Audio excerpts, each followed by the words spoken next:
To begin today's program, I'm very happy to introduce to you our first set of speakers, panelists.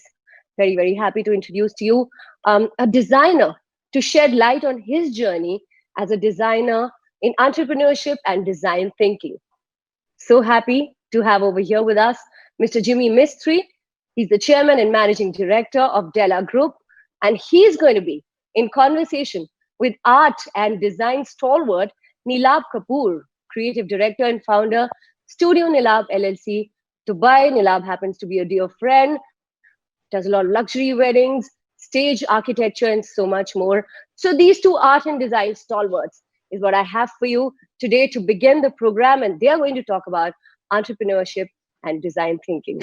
Over to you, Mr. Jimmy Mistry and Mr. Neelabh Kapoor. Thank you, Sonam, for the introduction. The journey of being an artist, a designer, and transformed himself into an entrepreneur, a brand, what I would say, a brand to reckon with. I had just thought of, putting together some few thoughts that let's begin by, putting to the point to Mr. Jimmy that what does Jimmy think? How does Jimmy think? What is the think tank of Jimmy? How Jimmy used to think earlier when he got started, and how Jimmy thinks today, and the process of the thinking tank. So when Jimmy sleeps at night and he wakes up in the morning, what is that drives Jimmy in terms of think tank? I would call it as a think tank. Thinking, where the tank where you put all your ideas into that box and you create an incubation, and then you come up with the thought process of doing something. So how does Jimmy Mistry think? Well, a lot hasn't changed from the beginning. Certain aspects have changed, but a lot hasn't changed. I'm very passionate about something that I firmly believe in. I take a lot of time to develop that idea. So ideas keep coming. Doesn't mean that you work on all of these ideas, because you have limited energy and limited bandwidth. You need to conserve that. But once you're done with the idea and you've decided to go ahead with it, you just go hammer and tong 24 hours a day. Like a wise man had said, how badly do you need success? You need success as badly as you need to breathe. When you feel the same similarity with your dreams, you need your dream to be fulfilled as badly as you need the oxygen in your lungs. You really go out there and give it your 100%. So there is a certain method and process to it. Now that I've realized, and that's the change from then to now. And once I've understood design thinking, and I've been practicing design thinking, and I've been a great proponent and a speaker of design thinking on multiple forums. There's a process to this whole thought process. And when you apply the process, you arrive invariably at the same desired result. And if you don't, you reiterate your thought process and you make the necessary changes. You prototype again, you do a case study again, and you move to the next point. But passion is something that's common, and consistent hard work. That dhungiri has to be on your head 24 hours a day. If the same dhun is on your head, you know you're in the right direction, and it is not something that leaves you. It's contagious, and people around you start feeling the same. I move around with a lot of people in my close periphery, and we all move together. Whether I'm in Mumbai or I'm traveling to Lonavala or traveling to China, wherever we are, there's a close set of people who move around with me. And I think the same dhun continues across on them. And when collectively all of you put your heads together and work on a single agenda and a single thought process or an idea that you're working on, you'll end up at the same result. You try and create something which is extraordinary, which is unique, which is going to touch people's emotions, touch people's lives, impact people larger than the mere business angle or the financial angle. So Jimmy, you come from a very larger than life experience kind of a format of world. I have also a little bit experience in that field. I would want to know from you is that how do you take an idea and how do you take it out of your body, out of your mind? Because there are a lot of people, kids and students and entrepreneurs who keep thinking with ideas, but they are not able to execute it. So how would you rate an idea compared to an execution, and what lies between what, why, and how? So the most important thing in any idea is why. Most people are not there. They are so much in love with their idea that they don't really try and analyze why. You need to put all your energies and focus your energies onto this why. And if that why is justifiable to people around you in your close periphery, then you start doing a little bit of dipstick with people outside. And are they convinced, and are they aligned with what why you have imagined for your idea to have? Are they okay with it, and they think of it in the same way? Then you go on to what and how. Because if the why is not there, then your idea is very, very hollow. And why can be anything, but it cannot be making money. So a why can be 1,000 things to everybody, but it cannot be making money. Making money is a byproduct. And that's the principle with which you move on. But once an idea is in your head, you quickly go ahead and do research, because the idea kind of takes more amount of physical form and takes more shape once you go ahead and do extensive amount of research around that idea. A lot of new thought processes come. Maybe you'll end up scrapping your idea completely when you do research. Also, new processes keep coming your way. You go ahead and take it and you then synthesize it. Once you synthesize it, you go back either to the original idea to change it, you move to the next point. It's not a linear approach. It's kind of a circular approach. And then you get some stage, you get into prototyping of the idea. You need to go ahead and get your ideas and thoughts on paper right on day one, and keep working on them. So Jimmy, tell me, what's more important, why or how? No, why is more important. Because if the purpose is not defined, you'll find 1,000 ways of doing that how. But if your purpose is not really what you bought into and what others have bought into, your idea will not be a success. A lot of brands suffer there. Do you think anything lies between why and how? Is there anything between why and how? Idea is to constantly travel between why and how. So if your idea is not perfect, you go back to why and again think of a way to make it into a how and what. But that why is not going to change. That why is going to remain sacrosanct to the idea, and it's at the nucleus of all ideas. Fabulous. I think I got the learning which I wanted from you on that. Let's shift to another topic, a subject, probably ahead. Let's inspire people, Jimmy. Tell me your journey. What is Jimmy Mistry's journey from being an artist, a designer, a dropout who probably never believed in formal education? But I want to hear that answer, because here right now there are a lot of students and kids who actually believe in education, and you, both me, supposedly are dropouts from colleges. And but I don't want to tell my story because it's all about you today. So tell me, Jimmy, what's your journey from being what you were and then getting into something which is, I would say, architecture, hospitality, manufacturing, adventure, retail, training, and how did education help you? If in case you want to point that out, because that is where students will want to know, was it without education or with education? So for want of a better word, a college dropout is the right word. I dropped out of college, but I didn't not do my education. I learned everything I wanted to learn in my college. So it would be unfair to say that, yes, I didn't have any education. I did have education. I went to my diploma in mechanical engineering, but I dropped out of college, that too in my final year, because I didn't see it heading anywhere. And I didn't need that diploma because that diploma was worth nothing to me. I knew I'm never going to do a job. I'm never going to make my CV and apply for a job. And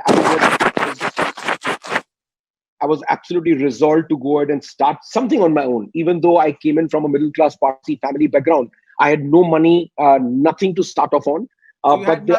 You had nothing. Absolutely nothing. And you absolutely nothing. You started with what kind of money you started with? Tell me about the journey. I had nothing. All I had was my racing motocross bike, because I used to be a professional rider. and whatever money I had collected through sponsorships had all gone into that motorcycle and racing. And I sold that motorcycle, and with that money, I sold my riding suit. Whatever money I could So gather, I started. you sold something which was so valuable and so important to you to start Yes. something of your own. And what was that? I sold my motorcycle to start a pest control company, and I was 19 then. I came to Mumbai, didn't know a soul in Mumbai, didn't know how to travel from one place to the other in Mumbai, and within I think the first month and a half, I bought my second-hand Bajaj Chetak scooter, and then I had to get a telephone at home. Those days there was no phone, and our kids over here would not be able to relate to it. But to get a telephone was a big achievement in life. You had to go in through a Tatkal scheme and pull strings to be able to get a telephone at home. So I had to really struggle and buy the telephone connection at home. But that was the beginning, and I never looked back since then. And since then, I moved across from point A to point B, point C, and I still keep moving. There is a price you pay because you're constantly on the move and you don't allow yourself to consolidate and settle down. But I guess it's all in the game. So let's throw some light on your portfolio, from architecture to hospitality to various verticals which you have. Like, let's just hear that out for you. So we right now operate under 6 business verticals, and we design is at the base of it. Design is what ties everything together. So we do have a design company, and which is also now being relaunched in a new avatar. We are into hospitality, so we have now 6 operational resorts, and all into experiential hospitality. We've carved that entire niche for ourselves in that particular segment and created a brand. We operate Adventure Park as a business, and we are the first ones in India to pioneer the concept of extreme adventure park, and for the whole family. We've been running it for 10 years now. About 3.5, 4 years back, we got into counterterrorism training academy, which is a serious training academy for civilians. And we set up India's first military theme luxury resort and a military theme academy for training of civilians. So we are in that training and business. And now we are getting into a chain of retail stores. So we've developed 2,500 products by the brand Della by Jimmy Mistry, where we are manufacturing everything from tiles to faucets to sanitary ware, fixtures, fittings, decorative lights. We got 2 factories in Daman that manufacture furniture, and we are making some world-class furniture in the luxury segment. Each of these units was started from a scratch. The factory, I was a tenant. I bought over the factory a couple of years back, and then bought over the next factory. So it's all been a progressive growth. But so we are into manufacturing, and in this interior segment, we'll end up redefining the entire retail experience for an interior buyer. We are putting up India's first 50,000 square feet mono-brand retail store. So that's one line that we are into. And the last but not the least, we are coming up with design content generation. So we are setting up now. We are about to set up a club, which is on the lines of YPO, EO. It's for entrepreneurs and professionals, and it's going to impact humanity in a big way via the medium of this club. So that's the latest thing that we are working on. I guess we have our hands full. We are also into real estate. We do luxury second homes, gated community, and that's the spectrum of business activities that we do. So, Jimmy, it's such a vast spectrum, entire ecosystem you've created across. I want to know, how did education help you? Because that is where a student like me want to know that how did you create a journey from an artist or designer and transform all of that, understanding the essence of education. So education is where I want to hear from. So I'm a great proponent of self-learning. I couldn't have started anything in my contracting career or my design career hadn't I gone through the education of mechanical engineering. Mechanical engineering taught me everything to do with electrical technology, mechanical technology, hydraulics, machine drawing, engineering drawing. All those were my foundations, even though I dropped out of college, but I ended up using the skill set I generated. Also in our diploma, we were very fortunate that we were hands-on in our machine shops. I've learned how to use micrometers, screw gauge, vernier calipers, lathe machines, saws. So all of that helped me when I went into my manufacturing side of it. Hadn't I learned those things, it would have been difficult for me to set up the factory and run it because I knew these processes at the back of my hand. Also, throughout my career, I've been a proponent of self-learning. So when I practice architecture, I practice design, or I practice anything across in any business, including hospitality, I have to self-learn, and I have to self-learn more harder than the people who are qualified.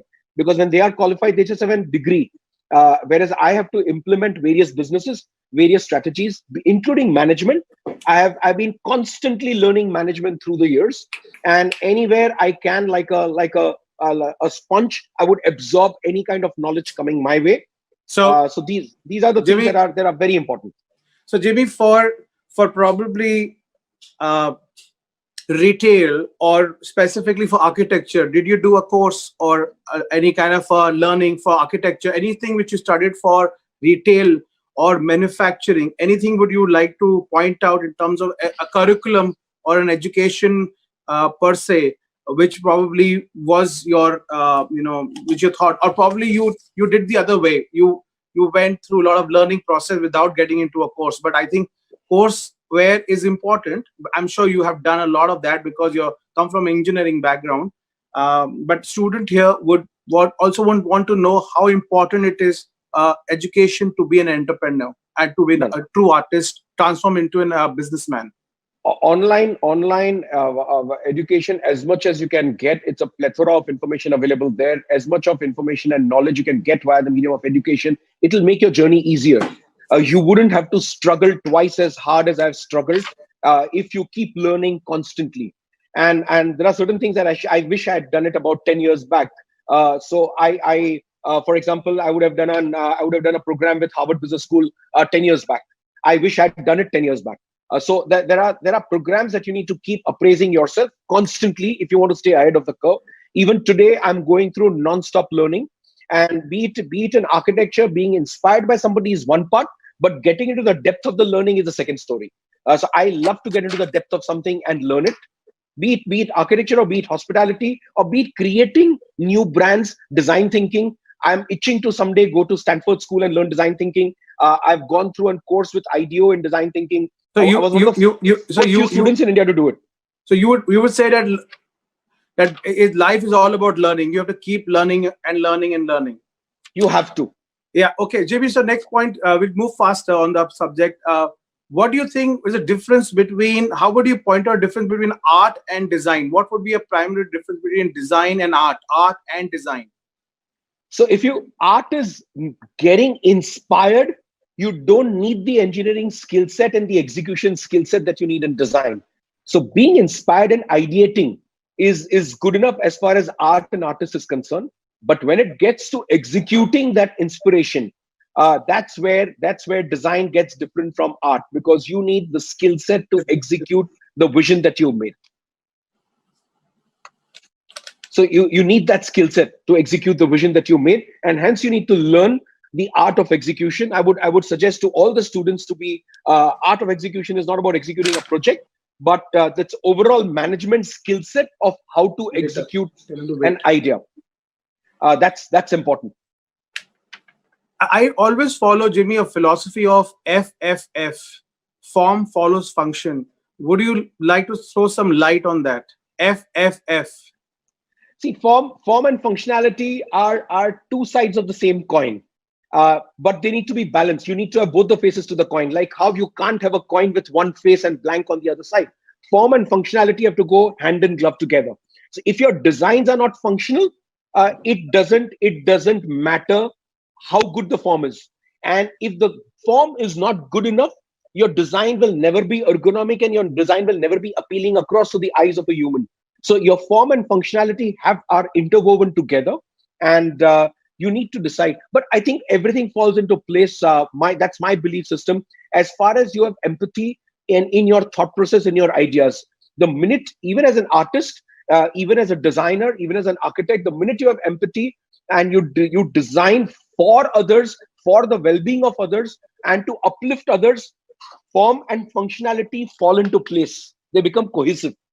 So if you are, let me explain. If I was to design a jhopadi in Dharavi, for another designer, the aesthetics will be of no importance. It's a jhopadi. He's already given up. But I would want it to be the most prettiest jhopadi in Dharavi. That's my way of looking at it.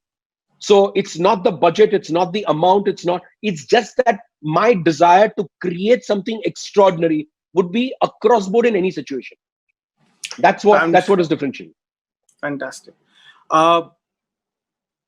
Let's it's very important for us to understand the what how Jimmy would probably put being a designer first or an entrepreneur first. What is what he would value it more than being just either of them? What would he give more importance or value to?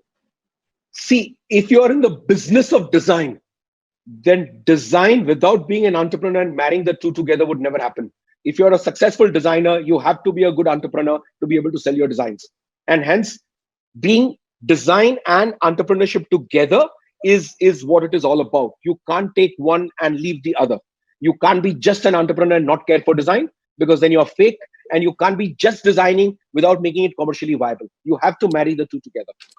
Jimmy, tell me, looking at the current situation, and I'm one who always discourage everyone to talk about COVID and pandemic situations right now, which I think it brings too much of negativity, but it's a fact in life. But I think the value we should give to it is to reinvent, reboot, and realign ourselves, and try to restructure us, a current past learning or probably experience. And I think wisdom is more important than probably experience and knowledge today. So it's your wisdom is going to let you evolve and reboot your system to be something else, and to probably come out as a winner, as a survivor. How are you realigning, restructuring your organization in various 6-7 sectors, the spectrum of Della Group, to see the market shift when the market really opens up? How would you probably work around the demand and supply, and how would you probably, what you're doing currently is going to make you better as a brand, and probably will give without diluting, laying off, layoffs, or probably getting people not getting more jobs? Or how would you probably do that to keep the sustainability of a Della Group, to keep its brand value intact? I think recalibration is the right word. We all need to recalibrate post-COVID. Things are very, very dynamic. Nothing is going to remain the same no matter what we say. Things will change whether we like it or not. Each of the businesses to stay ahead of the curve is super, super important. And that can be only done by recalibrating, learn, unlearn, and relearn. These are the three things that you need to do. And the more quicker you do it, the more faster you'll be able to adapt for the 2.0 post-lockdown. And each of the businesses, if you have to stay ahead of the curve, you need to innovate things. So if you're in hospitality, every hotel in the world is talking about sanitization, and sanitization to a point of insanity. I don't talk about it because we firmly believe we don't want to tell our guests and make the guests feel like entering an hospital. You are not entering a hospital. Hospitality and hospitals are two different things. So you need each of the businesses, be it in our retail business, we are thinking how much more online can we do? And where do we draw the line between online and offline? So, or how do we blur the lines in our club between online and offline for lifestyle? So each of these businesses, it's very important to understand the current situation, recalibrate very quickly, stay ahead of the curve, innovate new products and processes and ways of working. We do all of that by engaging with our people. Like I said, I'm very, very close to my people. We have about 2,000 employees, and I'm super knit and close to them. We've gone through extensive amount of training. We've gotten faculty members after faculty members to give us the knowledge that we require, and we've taken all the people through. So we've spent some crazy about 3 to 4 hours a day in training. So Jimmy, tell me a little bit about, maybe we'll have running a little short of time. I know we got onto a separate webinar exclusively with you, with a masterclass probably. What do you? I come from one of my companies which I work in and run as a business is luxury weddings globally. So how is Della Group as a resort and the new adventure camp, which is completely unique by itself, which you've created as a masterpiece? How are you adapting it to bring in that destination wedding and the business of keeping the wedding business safe for the clients and for the people who are going to be engaging into it? So our hospitality business, almost 30% of our revenues come in from weddings and luxury weddings. We specialize in that particular segment along with corporate training. What we've done is we've realized that large weddings are now not going to happen, at least in the immediate recent future. So we've started focusing our energies on doing creative weddings and smaller weddings where the experiences of the large wedding can be captured. and yet the crowds will remain not more than 50 to 100 people. We are working constantly with designers. In fact, we are doing a webinar in the next 2 days, getting the finest wedding designers together in India on a common platform and discussing and ideating around how can we stay ahead of the curve? How can we get that experience? Because the couple who's getting wedded is not going to be able to say that we got wedded during COVID. They still want that lifelong experience and a feeling of a great luxury wedding. Jimmy, we're going to touch base on our business strategy together offline on the wedding and hospitality and design separately. Coming to the kids and the students and the professionals and all the listeners, including myself, what would be your message for every student who wants to be getting into a world of creativity, design, and entrepreneurship? One message for everyone, and then we're going to wrap up this session. Ignite the passion in your belly to such an extent that your belly is on fire, and let it stay on fire because there is no other way out. Unless and until the flames don't hurt you and you don't push yourself to a limit, you will not be able to achieve the dreams that you set on. Always set your eyes on dreams way, way, way higher. Never mediocreize your dreams and never settle for anything second in line or middle of the line. Things are difficult when you set your aim very high. Things are difficult for me even today after almost 24 years of being in this career. It's not easy. It's a very difficult world out there. But go ahead, achieve your dreams because nothing tastes as sweet as success. Fantastic, Jimmy. It was a lovely having you over. Beautiful conversation. I think we're going to have more of these separately. And I would like to thank Edutainment show for putting together such a great show. I think fabulous to bring the entire community, the people who probably want to learn more, inspire everyone, motivate everyone to keep learning, and probably you being one of the important people, I would say, to take inspiration and draw inspiration from. So it was lovely. Thank you, Sonam. And thank you, Deepak Chaudhary, for bringing us together. It was fantastic. Thank you so much. Neelabh, Thank you Deepak, so much. Thank you, guys.